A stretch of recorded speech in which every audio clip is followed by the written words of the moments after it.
hopefully I don't die tonight in my sleep. But if I do, you guys remember I called it.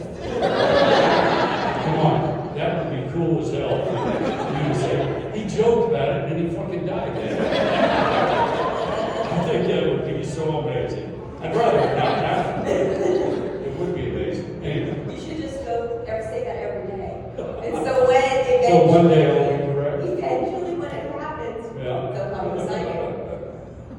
Got a question over there. Already? Awesome. If you die, you never blood? He just said, if I die, can he have my butt? I'm not sure you want it when I'm dead. Oh, gloves. Oh. Yes, okay, you can. She'll make sure that you get it. It's on video. Oh, boy. What's your favorite Halloween candy? What? What's your favorite Halloween candy? I don't think I've ever had that question. That's pretty rare for somebody to ask a question I've never heard before.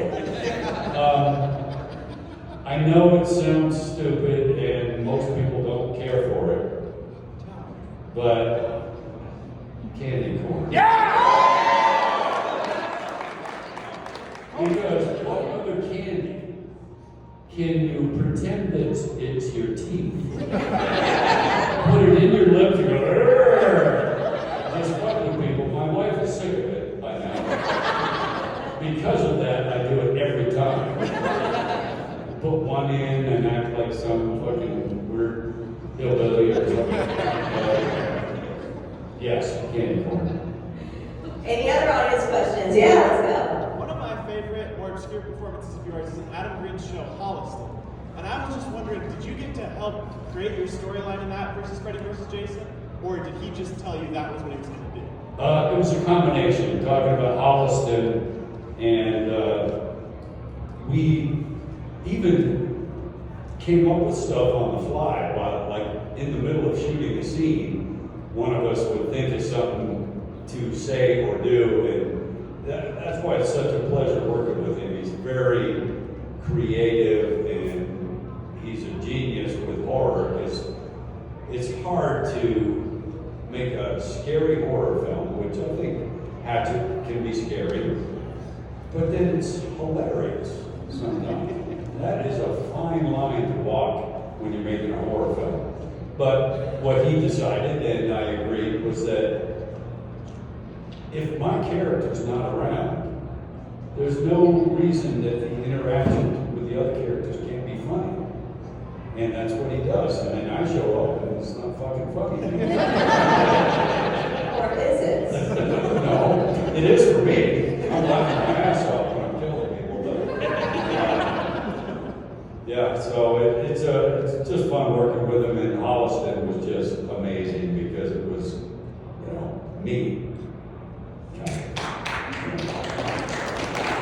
And interesting, I was going through my garage cabinets like 2 weeks ago and just cleaning out stuff and rearranging things, and I realized I had my Meshuggah head that I wore. If you know who Meshuggah is with Adam Green, and I was like a Jewish Frankenstein with the yarmulke and everything, square head with the yarmulke on top, and I just realized I had that. I didn't even remember keeping it.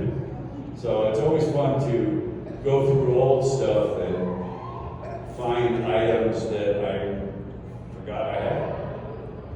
And like I also found my, I think it's a badge, like a security badge from Wishmaster. And I had the uniform and I kept the badge, and you find all that stuff after so many years, and since I'm fucking old and can't remember, it's fun to discover it again. And I don't know if any of you in here have ever seen the documentary that was done to Hell and Back. Yeah. The producer, director, creator, sitting right back there. Derek, would you stand just for a second? Hey!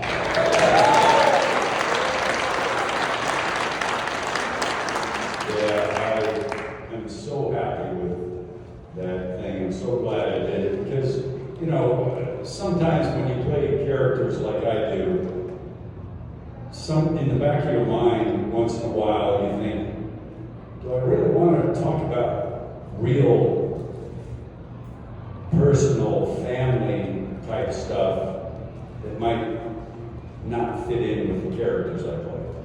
And, you know, some of the sensitive stuff and the OCD things and all that. I wasn't sure, but then Derek convinced me that people would react favorably to it, which is exactly what happened. Because, you know, I guess when you have notoriety playing characters like this, people don't expect that you've ever gone through some shit. And I can't tell you how many people have appreciated every day. So. It's a beautiful documentary. It's honestly one of my favorites of all the documentaries that have been done on celebrities. It is one of my favorites. I laughed, I cried, I laughed again. It was beautiful. How long did that take you to film all that footage? I don't remember. Derek. 2 years. Because it did look like it was very well put together and a lot of time had passed.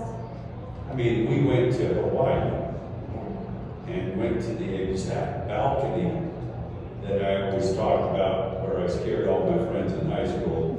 Those of you that maybe don't know, we went up to the Ala Moana Hotel in Honolulu because I grew up in the Marshall Islands. We went there to play basketball, and I took some of my friends. It was our varsity team. Took some of my friends up there because I knew what I was going to do. They didn't. 35th floor with the railing right here, and I climbed on the outside of the railing, and just to scare my friends, and they start freaking out because I'm on the outside. If I slip, I'm dead. And so, of course, I make it worse by I'm holding like this, and they're freaking out, and I say, "What's the matter, guys?" They shit themselves. One, literally. And I never let them forget, by the way. And, you know, it just seeing that reaction was what made me start thinking about stunts. Because I'm thinking, I did this just for my own entertainment. And I probably could have been paid very well from a movie. And so that's what really made me start thinking about stunts, and that's why I, you know, after 3 semesters in college, I quit to do stunts. And, you know, didn't go over too well with my dad, but in the documentary, if you ever watch it, he was very disappointed that I didn't get my degree. But I knew what I wanted to do. I knew I was disappointing him, but I thought that I'm going to show him that I made the right choice. And then I, you know, started working a little bit in stunts, and he died. So he never got to see that I did make the right choice. I know you're going to say, well, he knows, and, you know, but still, it would have been so nice if he actually witnessed the fact that, oh shit, he was right. And then, you know, with this kind of stuff, I mean, it just was a bonus. I never expected to sign an autograph. I just wanted to do stunts because I love doing that stuff. Even after getting burned and almost dying. That he lives through. Me dropping out of college and getting burned and almost dying, he lives through. But dies before I get successful, which, you know, it's kind of fucked up, to be honest with you. Not on his part, but come on, man. Really, if you are a person that believes in, you know, greater powers, I mean, why was that necessary? Couldn't he fucking just last long enough to see? Anyway. Yes, that. 9 inches. Well, I can tell what it's going to ask. It's fairly obvious. Look at it. Sorry. I haven't even been drinking. Isn't that I mean, I love you as Jason, I love you as Victor Crowley. Your comedic chops are on par, but I mean, with Allison, I love that. I want to ask you, in Friday Part 9, they find the Necronomicon, and Jason is killed by what looks like a Victorian dagger. Is Jason a Deadite from the Evil Dead series? Do you subscribe? Wow, that's very knowledgeable. That's amazing. I think Adam Marcus felt that way. I wasn't necessarily on the same page with that, but now I kind of like the idea. What? Can you say he is? Did I? Can you say Jason's a Deadite?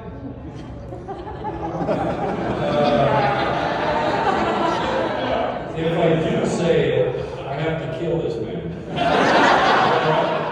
Get it on film. Sorry, Rob. You gotta go, Bob. Come on.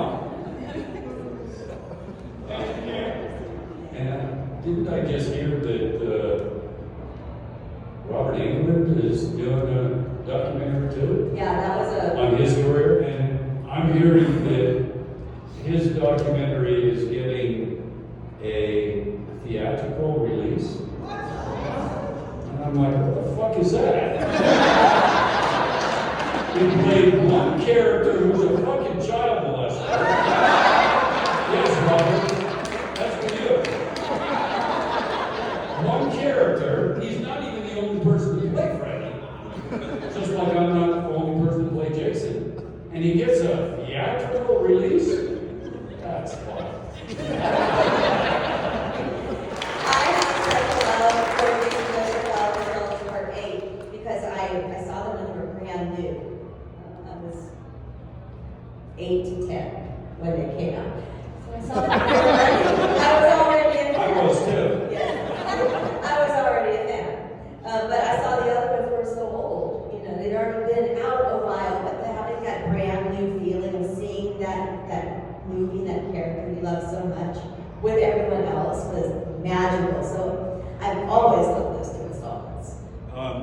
Jason Goes to Hell. Let me, if I could, just blow off a little steam. When I first read the script, I was like, oh, well, it's certainly different, which every Friday movie I did was vastly different than the previous. But I thought, you know, Jason's evil is going to go into other characters. So, you know, I wasn't used to that because I'm used to being the guy that's killing everybody.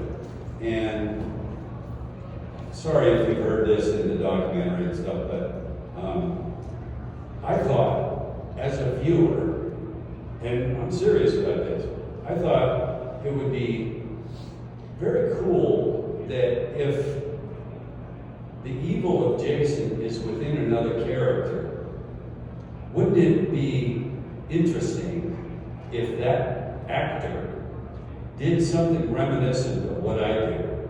Just a little tidbit where you say, that doesn't look like Jason. Oh, but that's what Kane does sometimes. I think as a viewer, that would have been cool as hell. And I talked to one of the actors who will remain nameless, told him about my idea, thinking, you know, what if you did this and just did a little signature thing so that people still see that it's my Jason, kind of. And his response was, yeah, my Jason wouldn't do that. Your Jason? So when it came time for him to die, at my hand, oh, it was not easy. You know, you wear that makeup and stuff for so many hours, and it takes 3.5 hours to put on, depending on which movie. And by the time you come to the violent stuff, you're ready to be violent. And a lot of people that were victims of my Jason will say, yeah, it was not fucking easy. And, you know, gives them a story to tell. So. And that's the one you told me, I believe, where the costume wasn't really uncomfortable, more uncomfortable than normal, not that any of them are, because of how much it covered. Not even how much it covered, but, you know, part 7 was very difficult because it was prosthetics head to toe. Even the bodysuit, everything. And even though the mask was on almost the entire film, I still had to put the prosthetic face on, which took 3.5 hours. And because part of the mask was missing, and Biegler liked to see the teeth opening and closing, so he asked if I would do the makeup every day. And of course, he is the reason I played the character, so I would do anything I could for him. And that was hard. Part 8 was easier because I just had a headpiece and the face was open, because the mask never came off, except when I kicked the radio and turned around and lifted it. And, you know, it's just my face under there. Yeah, we didn't see that. Yeah. Right. Camera doesn't see it, so just to entertain myself. It's cool, man, it's cool. That's right. Just to entertain myself, I turned around and lifted the mask and said, fuck you. Just to see if I could make a great character. And he stayed in character, so that was pretty good. You know, it's a difficult thing to work in, so you have to entertain yourself and keep yourself in good spirits. But Jason Goes to Hell was the most uncomfortable by far.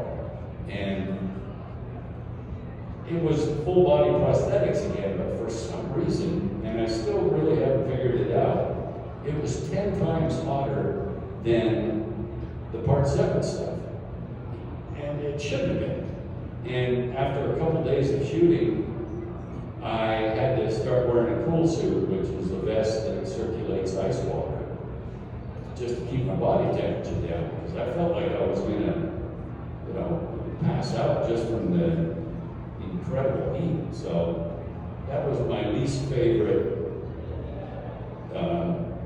version of the character to play.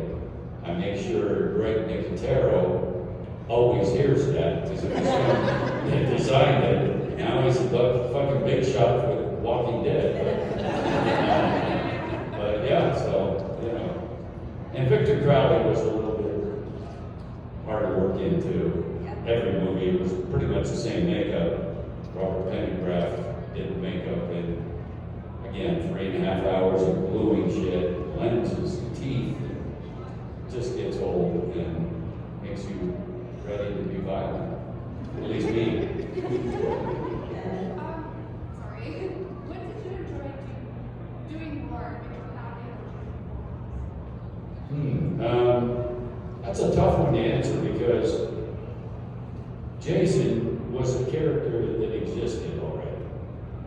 And just, if you can't imagine how unbelievable it felt when Biegler said, "You're going to play Jason in my movie." And I was like, what? I was happy to do it, but it was all because of him, because he told Paramount Pictures that this is the guy I want to play Jason. And they're like, never heard of him. And nobody had him. And Biegler said, trust me, he's the guy. And they kept saying, he's not very big. And, you know, because other guys have been bigger and whatever. And he just kept insisting, just trust me. And you can't say that he was wrong, considering I did 3 more movies after that, based on that performance. So, but it was an amazing feeling to step into a character that was known around the world already. 6 movies have been done. CJ did a great job, I think, as Jason, my favorite performer, other than myself. And he, I think, if it hadn't been for Biegler, CJ would have done it again. So, the fact that I suddenly was on the map, so to speak, in, you know, fandom was amazing because, again, I never expected to sign an autograph. I just wanted to do stunts. And I told this in the documentary too, and I always talk about it, but my first convention, right after we shot the film, was Fangoria Weekend of Horrors in LA. And Beekler was doing a panel. The movie wasn't even out yet. And Beekler was doing a panel talking about it. They knew there was a new Friday movie coming out, and he introduced me. I was sitting in the audience just listening. He introduced me. I stood up briefly and then left the room. And as I left the room, there was 50 people following me to get stuff signed. And I had never experienced that. And I was like flattered as hell. Still am, really. So it's hard to top that. But then somebody like Adam Green comes along and says, I have a character I want you to play, and I'd like you to help me develop it, because this is nothing we had seen before. So he had certain ideas, and I added my input, and it was amazing just to create a character, as opposed to stepping into a character that exists. So I'm not sure if I could say which one was more enjoyable. They were so different. And Victor, boy, I always said that my favorite kill that I've ever performed is the sleeping bag. Because it's so unique and not a weapon. But I have to say that the Mrs. Permadio, if you know who that was, in the first Hatchet movie, when, I don't mean to sound derogatory, but the dumb bitch tries to run. Not gonna work. You think it can outrun a fucking weirdo? And I catch her and rip her head apart by her jaw. That's number one. That's number one now. And very close behind that kill and sleeping bag is Melissa Rose. Now, anybody not know how I killed her? Again, and I don't mean to sound sexist, but the dumb bitch tries to call for help on her cell phone. I don't really care for that. So I grab her arm, rip it off, and do what any of us would do. You would, certainly. I take her arm and jam it up her vagina so incredibly hard that her hand comes out of her mouth, still holding the phone. And I was laughing my ass off. And you hear, when you hear the operator say, 911, what's your emergency? That's pretty amazing. And Felissa's, such a good friend. It was just fun to do the movie with her. Speaking of Felissa, you did a podcast with her for a while, right? Casualty Fridays. Does anybody listen to that? Yeah, it was a lot of fun. You haven't done it for a while. Is that going to come back anytime or not undecided? I don't think so. Yeah. Something happened where we couldn't really do it the way we wanted to, so too many restrictions and stuff, so it was fun. Told a lot of good stories on it too. Had some fun guests as well. When you went to the part 7, if somebody would have told you that you were going to be playing Jason and you played for the parts, would you have believed them? After I did the first one, if they told me I was going to do it more, Yes. I probably would not have thought that was possible. Okay. Because nobody had done it, so why would I expect that I would be the one chosen with, I always feel like very, very fortunate, hopefully based on the performance, but not, still an amazing fact that I'm the only one who played a character more than once.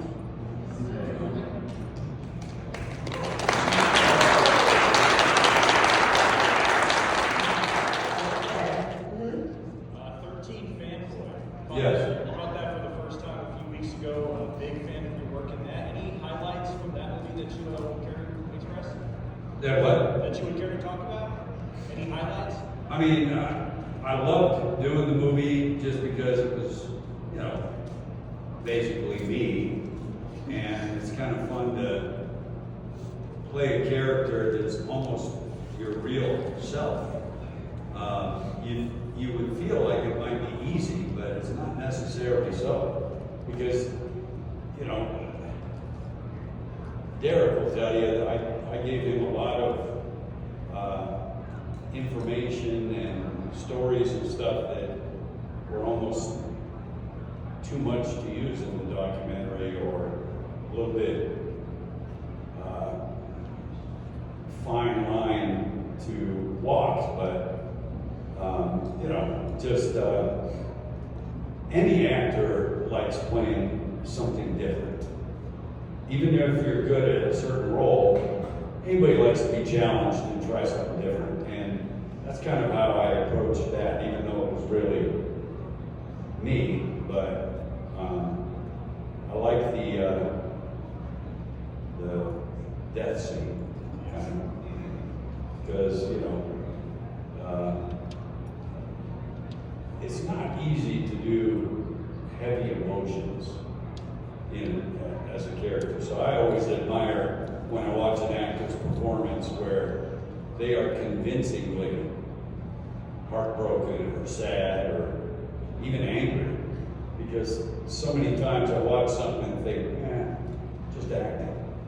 But if it takes you out of that and you're just involved in the performance, that's successful. So, yeah. And, you know, you guys know that I did the motion capture for the Friday game, the video game. And you probably all also know that for the past 2 years now, we've been doing motion capture for the chainsaw game. And I'm doing the mocap for Leatherface, which is kind of fun because, you know, it wasn't my character, but I stunt doubled RA in the third chainsaw movie, so I did have some experience as Leatherface, but then, you know, I'm trying to make it reminiscent of Gunnar Hansen because, you know, he was the best Leatherface, I think. And the same way that I thought the actors in Jason Goes to Hell should kind of put some of me in it, is how I feel like with Leatherface. I want you to be playing the game and be able to say, oh my God, that looked just like what Gunnar did. And not easy to do because, you know, it's not really my character, so it's been a lot of fun, but the game is going to be unbelievable. I think the Friday game is very well done, but you know how technology improves so quickly. By the time Chainsaw comes out, there are so many things within the game that I don't think gamers will even expect, so excited about that. So there's news that Cunningham might do a reboot. Is that something you think you might be involved in, hopefully? Talking about Sean Cunningham possibly doing a reboot of Friday. He has not talked to me, but I would welcome doing it once more. Yes. I think it'd be so amazing to just kind of top off my career by doing what put me on the map, you know? Because I was successful doing stunts, but nobody had ever heard of me, except in the stunt business. Then that happened and everything changed, but I think it would be just amazing to do one more time. And I got some good ideas for kills.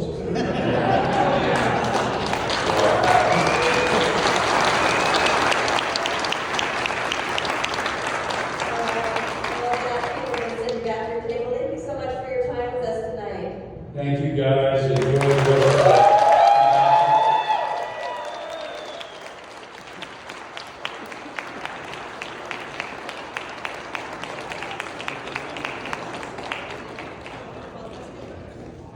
Guys, stand up. Just take a selfie.